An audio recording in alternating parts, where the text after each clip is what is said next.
Today we're going to do our group speech on the drug epidemic. And the reason we chose to do the drug epidemic is because it is such a major problem in the world today. It is a problem that is affecting our states, our community, and even our families.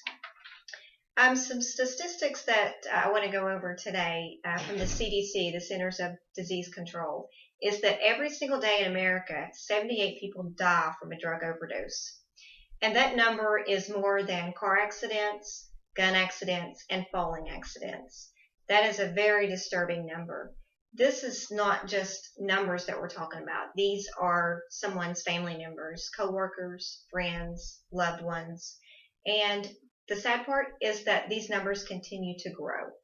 Every day, 21 babies come into the world that are already addicted to drugs. And that is a very sad thing. If any of you have ever watched a baby being born, or maybe on the news seen a story about a baby being born, they come into the world and they didn't ask to be addicted to drugs. It was a choice that their mother made, and they are going to be, dealing with this problem for the rest of their life. And when they do come into the world and are born, they have seizure-like symptoms, convulsions, tremors, they're shaking all over. And it's just a very sad thing to watch an innocent baby being born, and to have their life already filled with problems like that, all because of a choice that their mother made to take drugs. And these choices that people make to take drugs is voluntarily. Majority of the time, nobody is forcing these people to take drugs. They are, it's a choice that they make to do. And the bad choices is what is leading these numbers to keep going up. I wanted to read an article that just shows you how bad the drugs have gotten here in our community. And it's about regarding to school-age children.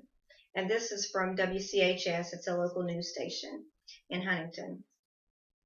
It says, "It's the grim reality of just how bad the drug problem is. Cabell County school nurses have been trained to use naloxone, a drug given to narcotic overdose patients, and it's at all Cabell County schools from elementary to high school. The City of Huntington's Office of Drug Control Policy offered the naloxone to the school system free of charge. The Cabell County Health Department did the training. So locked up in every Cabell County school is naloxone, given to those overdose patients who overdose on heroin and other opioid drugs." And when the school nurse was asked about the problem, it says that when asked if there are students in the school system addicted to drugs, she said, "Yes, even heroin as well," said Robin Yearout, a school nurse with Cabell County Schools.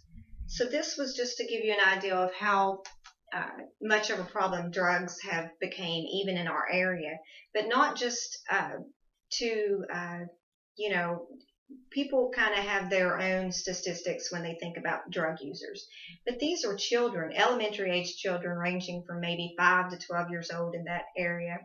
So it's not just about, people have this vision in their head of what a drug addict looks like. These are children that are being exposed to drugs. And as a specimen processor and drug screener, I see on a regular basis even children being brought in to drug testing. Well, once they are tested positive for drugs, there's a whole new problem that arises, which involves social services. These families are being torn apart, all because of bad choices that are being made. Another disturbing thing is when a pregnant lady comes in to be tested and she tested positive. Once again, a baby is being brought into this world already addicted to drugs. And personally, I have been affected by drugs, me and my family. My dad was a drug addict, and growing up, he was my role model, and no one could have ever told me that my dad was going to be affected and, addicted to drugs. He was a well-known person in our community. He was outspoken. Everybody liked him. He was just a likable guy, and just to think of him as a drug, abuser was just completely out there. Nobody would have ever expected it. But he was injured on a construction job, and he hurt his back, and the doctors prescribed painkillers. And he started taking those, but it just spiraled out of control with him. And a few years after he took them, he went from being this loving father to really just a complete psycho. And after a few years, my mom she decided that she could not take the physical and mental abuse anymore, and they divorced. And it was later that we was watching the news that we realized that he was on the news. He was arrested and sentenced to prison for murder. And it was very devastating to watch your dad on the news being placed in a cruiser. And it was just like you're looking at a different person. And I wanted to share this in our speech, not to really go into my personal life, but to explain how drugs have an effect on a person's body. They turn you into someone completely different. And that person that, that you were familiar with before is no longer that person, because drugs not only affect your nervous system, but your way of thinking, your brain function. Everything in your entire body is affected by drugs. And, the person that's taking the drugs, I'm sure, don't realize what it's doing to them, or the people that are around them, or, surrounded by them. But drugs not only affect the person that's taken them, but every single person around them. So if you know someone or suspect someone that is using drugs, just try to be there for them the best you can. Try to let them know that you are there for them and want to help them. And if at all possible, just try to get them some help. And like I said, just don't accuse them, because sometimes that really tends to push them away. Just be there for them the best you can. And to finish up the speech and to go over a solution of the speech is Megan. Hi guys. I want to talk a little bit about my personal history. Not too much of it either, but just to give you guys a little bit of an idea. I had both a brother, a grandpa, a dad, uncle, several who have been on drugs or drug abusers, several of those that have already passed away due to that, and some that are still here hoping to maybe get treatment and to better their lives. But I seen that there is roughly 15,000 drug rehabilitation centers in the U.S., which is a really high number if you think about it.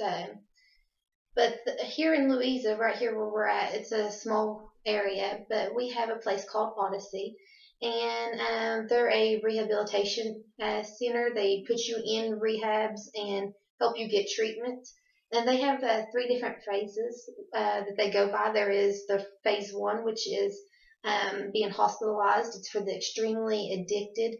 And for the first 3 weeks, they're not allowed to have any visits, no phone calls or anything like that, and they're supervised pretty much all the time. Phase 2 is still residential, but you have a whole lot more freedom. You get visits, you get to work off-site, you get less treatment. And then the third phase is like an outpatient. So you come and you do AA meetings or stuff like that, but you still get to live from home. You're not within their facilities. They work with convicted felons so that you can get help no matter what your issue is. Also, they have money, the way you pay for it, your expenses for it. It's income based. They do have that, and out of pocket, it's like $50 to $185 a day. But they also accept Medicaid and private insurances. So there's several ways that you can do that. And then if you don't have neither one of those options are available for you, they do have 2 beds per residential facilities that they can place you in, but it's only 2 beds. So if those are being occupied at the time, you go on a waiting list to get put on that, and then whenever they leave, you'll go from there. Also, they don't take people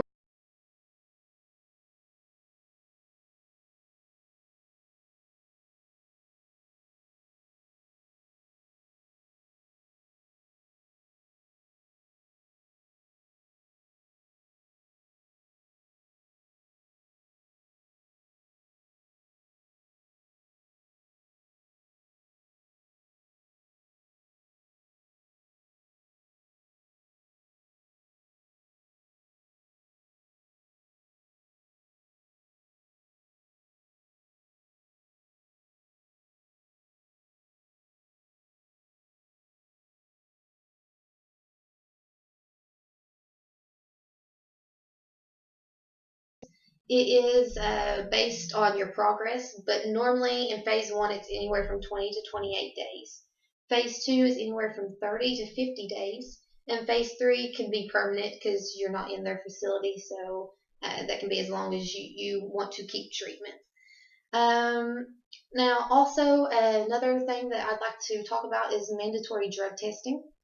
I think that if we started doing that, that would cut back a whole lot and would help curve the nation into the way we're supposed to be versus all of the crimes that we have, which being a drug user causes crimes too. So, I mean, hopefully that would cut back on that, stealing or whatever the thing is.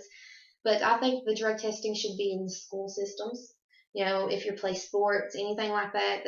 And I'd read that most drug abusers are addicted before the age 18. That is school kids, guys. So, I mean, we really should have that, in my opinion. Also, thank for government fundings for SSI, Social Security, EBT, food benefits, that you should be drug tested for those, because most drug abusers that are on those, they just sell whatever their benefits is to somebody else and use that money to just buy more drugs. So if we could cut that back, they can't buy that more drugs. Also, I wanted to speak for a minute about just my 8th grade class. And back when I think, I was like 13 years old or something at this time, my 8th grade class for graduation, there were 6 students within our class that wasn't able to graduate because 4 of them had passed away due to drugs. The other 2 dropped out of school in 8th grade because they were addicted to drugs. So having those 6 empty seats sitting there just really hurts me now that I'm an adult and know that I've got children too. I don't want that to happen to mine. So I would love for that to be drug tested. I want to hope that my kids won't choose those choices, but there is those options out there, and peer pressures and stuff with other kids that are on it. So that brings me to wanting to talk about warning signs. Parents or supervisors, anybody that is in the parental role or watching over these kids or adults, anything, you have to look for these warning signs. And this comes from the CADD, which there is physical signs, there's behavior signs, and psychological signs. And I'm just going to touch base a little bit with you guys on these so you are more aware of what could happen. There is eyes that are bloodshot and pupils that become larger or smaller than normal. Frequent nosebleeds, which could be related to snorting drugs, meth, cocaine. Changes in appetites or sleep patterns, sudden weight loss or gain. There is seizures without a history of it. Also, there's unusual smells on breath, body, clothing, shakes, tremors, incoherent or slurred speech, impaired or unstable coordination. Those are all just physical health signs of drug abuse. When we start looking at behavior signs, you have skipping class, grades dropping, getting in trouble at school, drop in attendance, performance, work loss or interest in extra activities, hobbies, sports, exercise, decreased motivation. Also, there are complaints from coworkers, supervisors, teachers, there's classmates. Acting isolated, silent, withdrawn, engaged in secretive or suspicious behaviors. Sudden change in relationships, friends, favorite hangouts, and hobbies. Frequently getting in trouble, arguments, fights, accidents, illegal activities. Using tons of perfume, air fresheners, trying to hide the smell of smoke or the drugs so nobody can catch you. Using eye drops to mask bloodshot eyes or dilated pupils. Those are all just behavior signs.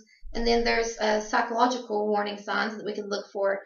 Unexplained, confusing, change in personality or attitude. Lack of motivation, becomes less focused, appears spaced out. Or appears fearful, withdrawn, anxiety, or paranoid with no apparent reason. Those are all things that we can look at to help try to get people off of drugs. But thank you guys and have a great day.